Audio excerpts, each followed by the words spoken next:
Welcome to our channel. ఈరోజు మనతో పాటు ఉన్నారండి శృతి గారు. శృతి గారు ఈరోజు మనతో ఎందుకున్నారు అంటే, చాలామంది అంటే చిన్నల నుంచి పెద్దల వరకు ప్రతి ఒక్కరు ఫేస్ చేస్తున్న ప్రాబ్లం తెల్ల వెంట్రుకల సమస్య, గ్రే హెయిర్ ప్రాబ్లం. ఈ ప్రాబ్లం నుంచి బయటపడడానికి ఈరోజు నేను చెప్పబోయే రెమెడీ పర్ఫెక్ట్‌గా పనిచేస్తుంది. కరెక్ట్‌గా నేను చెప్పినట్టు మీరు రెగ్యులర్‌గా అంటే కరెక్ట్‌గా ఒక 3 టైమ్స్ మంత్‌లో 3 టైమ్స్ మీరు వాడారంటే, ఇది నేను చెప్పినట్టు మీరు వాడారంటే అంటే తెల్ల వెంట్రుకల ప్రాబ్లం పూర్తిగా వెళ్ళిపోతుంది అంటున్నారు. ఇది ఎలా సాధ్యమో మేడం ద్వారానే తెలుసుకుందాం. నమస్తే అండి. నమస్తే.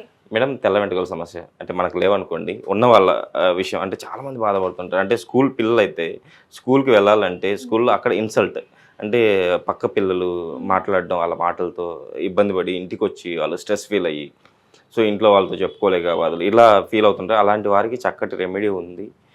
ఈ రెమెడీని వాళ్ళు షూర్‌గా ఇంట్లో తల్లిదండ్రులు గమనించి చిన్న పిల్లలకు గానీ, పెద్దవాళ్ళు గానీ ఇది రెగ్యులర్‌గా ఇలా అప్లై చేసుకుంటే, మీరు చెప్పినట్టు అప్లై చేసుకుంటే ఈ ప్రాబ్లమ్ నుంచి బయటపడతారంటున్నారు కదా! అది మనం అందులో ఏ ఇంగ్రీడియెంట్స్ వాడుతున్నాం? ఎలా న్యాచురల్‌గా మనకు గ్రే హెయిర్ ప్రాబ్లమ్ వెళ్ళిపోతుంది?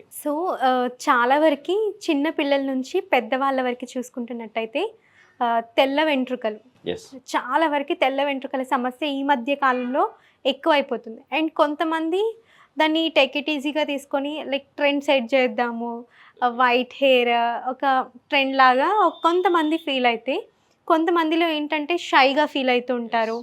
ఇంత చిన్న వయసులో ఓల్డ్ లుక్ వస్తుంది, అండ్ ఇంకా చాలా ఏజ్ ఉంది, అండ్ అప్పటి వరకు వైట్ హెయిర్ వచ్చిందంటే హెయిర్ ఫాల్ అవుతుందేమో అనేసి భయపడుతూ ఉంటారు. అండ్ తర్వాత కంప్లీట్గా బట్టతల వస్తుంది. ఇట్లా బాల్ హెడ్నెస్ ఇవన్నీ చాలా వరీస్ ఉంటాయి వాళ్ళకి, అండ్ గ్రోయింగ్ పిల్లల్లో కూడా.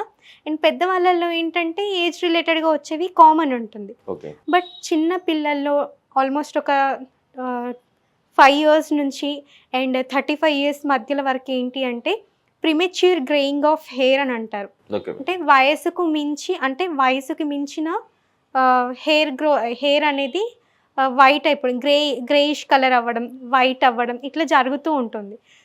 హాఫ్ ఆఫ్ ద హెయిర్ వరకు ఏంటంటే ఒక వెంట్రుకను తీసుకుంటే హాఫ్ వరకు గ్రే కలర్ ఉంటుంది, హాఫ్ వరకు బ్లాక్ కలర్ ఉంటుంది. ఓకే.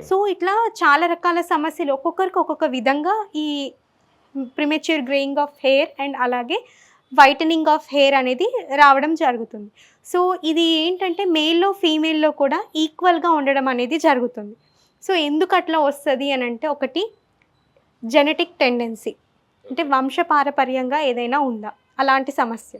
ఓకే.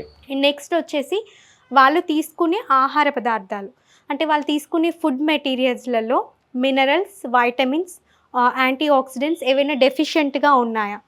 దానివల్ల కూడా మనకి ప్రిమెచ్యూర్ గ్రేయింగ్ ఆఫ్ హెయిర్ అనేది రావడం జరుగుతుంది. ఓకే. అలాగే కొంతమందికి ఏంటంటే స్ట్రెస్, హార్మోనల్ ఇంబ్యాలెన్స్, దీనివల్ల కూడా మనకి గ్రేయింగ్ ఆఫ్ హెయిర్ అనేది అవ్వడం జరుగుతుంది.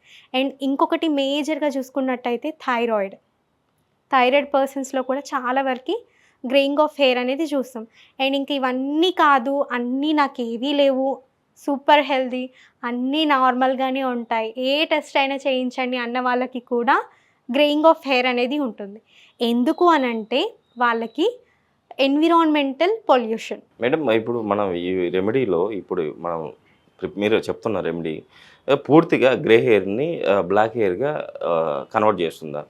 కంపల్సరీ మీకు గ్రే హెయిర్ నుంచి నార్మల్ బ్లాక్ హెయిర్, అంటే కొంతమందికి బ్లాక్ హెయిర్ ఉంటుంది వాళ్ళ టెక్స్చర్ ప్రకారంగా, కొంతమందికి బ్రౌన్ హెయిర్ ఉంటుంది.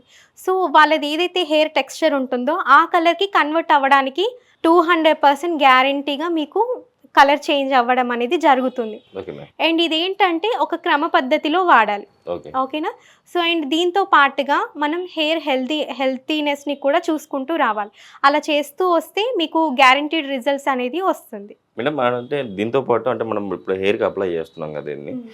హెయిర్కి అప్లై చేసినప్పుడు డాండ్రఫ్ ప్రాబ్లం ఉంది. డాండ్రఫ్ ప్రాబ్లం కూడా దీనివల్ల వెళ్తుంది మన రెమెడీతో? వెళ్తుంది. ఎందుకంటే మనం ఇందులో తీసుకునే రెండు అద్భుతమైన ఇంగ్రీడియంట్స్, అండ్ ఇవి మనకి డైలీ మనం ఎందులో కొందులో వంటలలో యూజ్ చేస్తూనే ఉంటాం. ఇదేంటంటే ప్రాపర్ క్వాంటిటీలో మనం ఎక్స్టర్నల్గా అప్లై చేస్తాము. ఎక్స్టర్నల్గా అప్లై చేయడం వల్ల హెయిర్ రూట్ నుంచి మనకి ఆ యొక్క టెక్స్చర్ అనేది ఇంటర్నల్గా వెళ్ళి మనకి కంప్లీట్గా వాటి నుంచి ఉపశమనం అనేది రావడం జరుగుతుంది. అండ్ ఫర్దర్గా కూడా ఎలాంటి డర్మటైటిస్ లైక్ సెబోరిక్ డర్మటైటిస్ ఉన్నా, స్కాల్ప్లో లైక్ చిన్న చిన్న ప్లేక్స్ లాగా ఉన్నా, లైక్ ఇలా తలలో వేలు పెట్టి ఇలా గీరితే ఒక మట్టిలాగా వస్తూ ఉంటుంది కొంతమందికి. ఓకే. సో అలాంటి ఉన్నా కూడా, అలాంటి సమస్యతో బాధపడుతున్నా వాళ్ళు కూడా అప్లై చేసుకోవచ్చు. అప్లై చేసుకోవడంతో పాటుగా ఈ premature greying of hair, hair fall, hair thickness, హెయిర్కి రిలేటెడ్, స్కాల్ప్కి రిలేటెడ్ ఏదైనా ఇష్యూస్ ఉన్నా కూడా చాలా వరకు కంట్రోల్ అవ్వడానికి ఈ 2 ఇంగ్రీడియంట్స్ ది బెస్ట్ రెమెడీగా చెప్పుకోవచ్చు. ఇంగ్రీడియంట్స్ ఏంటి మేడం? యా, సో ఆ 2 మేజర్ ఇంగ్రీడియంట్స్ వచ్చేసేసి కలోంజీ సీడ్స్, ఉల్లి విత్తనాలు అంటారు. సో జనరల్గా మనం మార్వాడి షాప్లో దొరుకుతూ ఉంటాయి కదా, లైక్ చాలా వరకు వీటి యూజెస్ అనేది అన్ని విధాలుగా యూజ్ అవుతూ ఉంటుంది. అండ్ మేజర్గా ఇప్పుడు చూసుకునే దాంట్లో మేజర్ ఇంగ్రీడియంట్ వచ్చేసి కలోంజీ సీడ్స్, ఉల్లి విత్తనాలు, అలాగే మనకి ఉసిరికాయ. ఓకే. సో ఉసిరికాయ డైరెక్ట్గా అయినా తీసుకోవచ్చు, లేదు ఉసిరి పౌడర్ ఉంటుంది కదా, ఉసిరిని డ్రైగా అంటే సన్కి ఎండబెట్టేసి దాన్ని పౌడర్ చేసేసుకొని, ఉల్లి గింజలు అలాగే ఉసిరిని పౌడర్ చేసేసుకొని మనం ఇప్పుడు ఈ ఇంగ్రీడియంట్స్ లాగా లైక్ మనం ఇది ఒక స్కాల్ప్కి ఒక మర్దన లాగా చేసుకొని ఒక ప్యాక్ లాగా అప్లై చేసేసుకుంటే చాలా వరకు ఏదైతే ఈ premature greying of hair, old ఏజ్లో వచ్చే హెయిర్, వీటన్నింటినీ ప్రివెంట్ చేసుకోవడానికి అవకాశం ఉంటుంది. Okay madam. సో ఫస్ట్ అందుకే ఈ పౌడర్ ఏంటంటే ఇప్పుడు ఇందాక మనం చెప్పుకున్నాం కదా, కలోంజీ సీడ్స్, ఉల్లి విత్తనాలు అలాగే ఉసిరి పౌడర్. ఓకేనా? సో ఇది మీరు ఏంటంటే ఆన్ ద డే రోజే యూజ్ చేస్తారు కాబట్టి మీకు ఎంత క్వాంటిటీ, అలాగే మీ హెయిర్ ఎంత ఉంది, ఎంత థిక్నెస్తో ఉంది, ఓన్లీ స్కాల్ప్కి మాత్రమే అప్లై చేయాలి. ఓకేనా? మిగిలిన రెస్ట్ ఆఫ్ హెయిర్కి అప్లై చేయాల్సిన అవసరం లేదు. స్కాల్ప్కి, రూట్ ఆఫ్ ద హెయిర్కి అప్లై చేస్తే సరిపోతుంది. సో ఇది ఒక మనం 1/2 టేబుల్ స్పూన్ తీసేసుకుందాం. ఓకే. సో ఇది ఏంటంటే సెమీ లిక్విడ్ క్వాంటిటీలో ఉండాలి. ఓకే.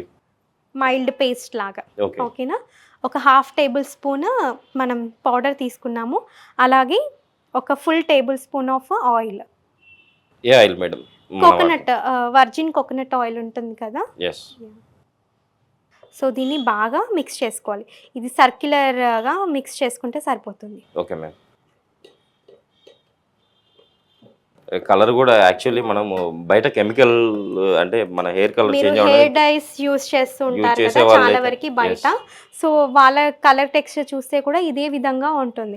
సో అదేంటంటే artificial ingredients and chemical compositions ఎక్కువగా ఉంటాయి అండ్ ఫర్దర్ హెయిర్ డ్యామేజ్ కూడా ఉంటుంది. బట్ ఇందులో అలా ఉండదు, న్యాచురల్ వే ఆఫ్ ప్రాసెస్లో ఉంటుంది కాబట్టి. అండ్ ఆయిల్ వల్ల మనకి ఏంటంటే మంచి థిక్నెస్ వస్తుంది, అండ్ కోకోనట్ కదా మంచి హెయిర్ గ్రోత్ ఉంటుంది, అండ్ ఫంగస్ అట్లాంటివి ఏమైనా ఫామ్ అయినా లైక్ మనం చెప్పుకున్నాం కదా, లైక్ సెబోరిక్ డెర్మటైటిస్ అవ్వచ్చు, వెంట్రుకలలో డస్ట్ ఫార్మేషన్ అవ్వచ్చు, ఇవన్నీ కూడా కొబ్బరి నూనె ద్వారా కంట్రోల్ అవుతుంది.